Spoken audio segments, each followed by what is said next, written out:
The Tampa Bay real estate market cooling off. Maybe you've seen that in a recent news article or a headline, and you as a potential home buyer have some questions. I'm here to answer those.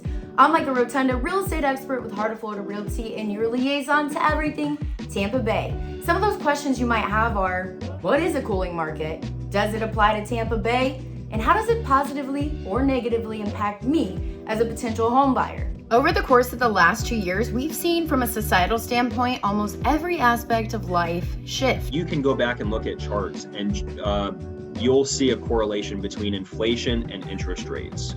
And so once we started to see inflation go up this year, and inflation is at its, I think it's the highest it's ever been in 40 years. So once we started to see inflation go up, that's when we saw interest rates start to very quickly go up as well.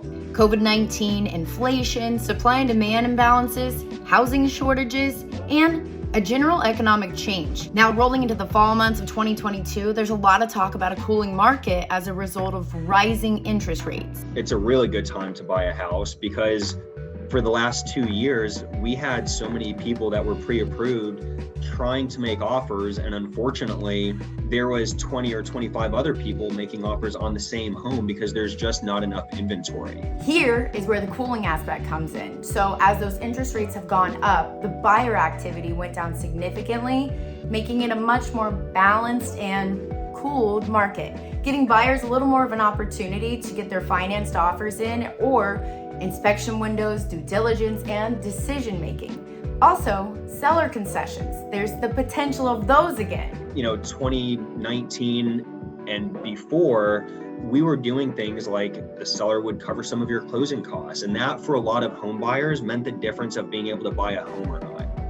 Week after week, I'm seeing more and more inventory hit the market. So for those who are not intimidated by the interest rates, if you're in the position to buy, now is the time to do so. I think one of the things that people should really consider today is that buying a home today, even though rates are a little bit higher, would still be a good idea because you can refinance next year or the year after when rates are lower.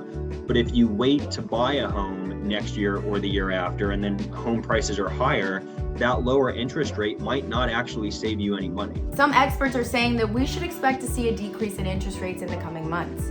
So I get it, buyers. We hear buzzwords all the time that inundate us with fear. Things like recession or inflation. But rest assured, unfortunately, there is always something to fear. You got to realize that fear sells. I mean, if there was literally nothing to worry about, if everybody had a ton of money and was super healthy and it was nothing but sunshine and rainbows, nobody would watch the news, nobody would buy the newspaper, everybody would just be out enjoying their lives and being present in the moment.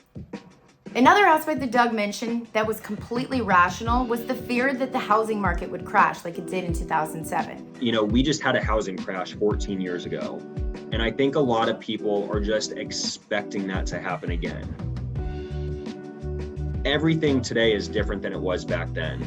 He also says if you kept your home from 2007 to 2017, even if you sold it for the same price that you bought it for, one thing you didn't do was waste 10 years paying rent. In fact, you were paying down the balance on your mortgage. And so those people that did buy homes at the worst possible time that held on to them, paid their mortgage, and then sold their home to buy a bigger, better home in 2016, 17, and 18, found themselves in an even better position.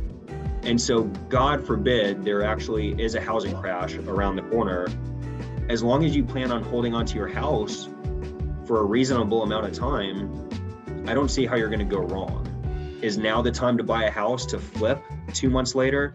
Yeah, maybe not. Maybe. I guess it depends on if you find a really good deal or not. But we're talking about the majority of people that are just trying to buy a house to live in. And I just think that doing so and holding onto the home for 7, 8, 9, 10 years, I don't see how you can go wrong. So in conclusion, it's cooling a little bit, but as Tampa Bay continues to grow, so does the demand to live here. And as for you sellers, I can't leave you out here. There is absolutely a demand for housing in Tampa Bay, so now is also still a really good time to sell your home. So for those out there, whether you're looking to buy or sell, I'm happy to answer questions for you and help guide you through the process. Thanks for watching this video. I hope you enjoyed it, found it informative. If you did, be sure to hit like and subscribe and maybe share it with a friend. Till next time, Where to next, Micah? Stay tuned.